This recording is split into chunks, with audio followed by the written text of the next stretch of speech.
So Earl Thomas, he should have intercepted the football, right? He collides with a teammate, rolls over, and then can barely get up, and then he's helped off the football field. We found out he's got a broken, is it tibia?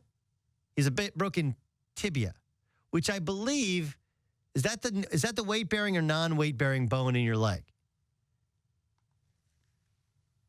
I mean, I'll just be honest with you. I didn't know that one of the bones was not weight-bearing until Mike Vick. Remember when Mike Vick broke his leg with the Atlanta Falcons, Kluger? That was a non-weight-bearing. It's tibia and fibula. And the fibula is the lower leg. The tibia and fibula. The tibia is the larger of the two bones. It stands to reason like that's a big thing to break, isn't it? The tibia is the shin bone. You know, the shin bone's connected to the knee bone's connected to the thigh bone's connected to the hip bone, right? So I believe the fibula you can break, and if it's a non-displaced fracture, it doesn't take that long to come back from.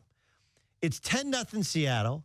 I don't know where Cam Newton's throwing this ball, but Earl Thomas makes a great play on it, runs into his teammate, breaks his leg, and then afterwards tweets out, like while the game is going on, during halftime, Earl Thomas, one of the best safeties in the National Football League, tweets out that he's thinking about retiring. He's 27 years old. Now, we told you last week you don't shop hungry, right?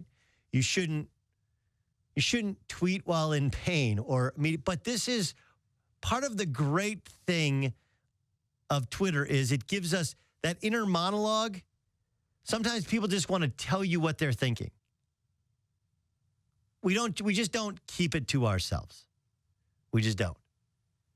Do I think he's legitimately retiring? Of course not. Like Earl Thomas is a safety. He's going to be a safety. He's going to be around for as long as he can collect checks. But at that particular moment, considering all you put into football, seeing the Seahawks, who, again, we talked about this to start the show. Like, I think most people would say Dallas or Seattle heading into last night's game in the playoffs. Who are you going to take? Probably going to take Seattle. Why? Quarterback's been there before. Defense travels a lot better, more than offense travels, right? But now you lose an Earl Thomas. You just got Michael Bennett back. Their offensive line is still not good. Rawls looked good running the football. You almost felt like, hey, Marshawn was at the game. Marshawn, do you want to come back? You almost feel like, though, it is written that maybe he probably going into the game thought we're going to win another Super Bowl, and now you break your leg. Like, how long am I out? Oh, man. 20 minutes ago, I was going to make an interception. Now I'm out for the season.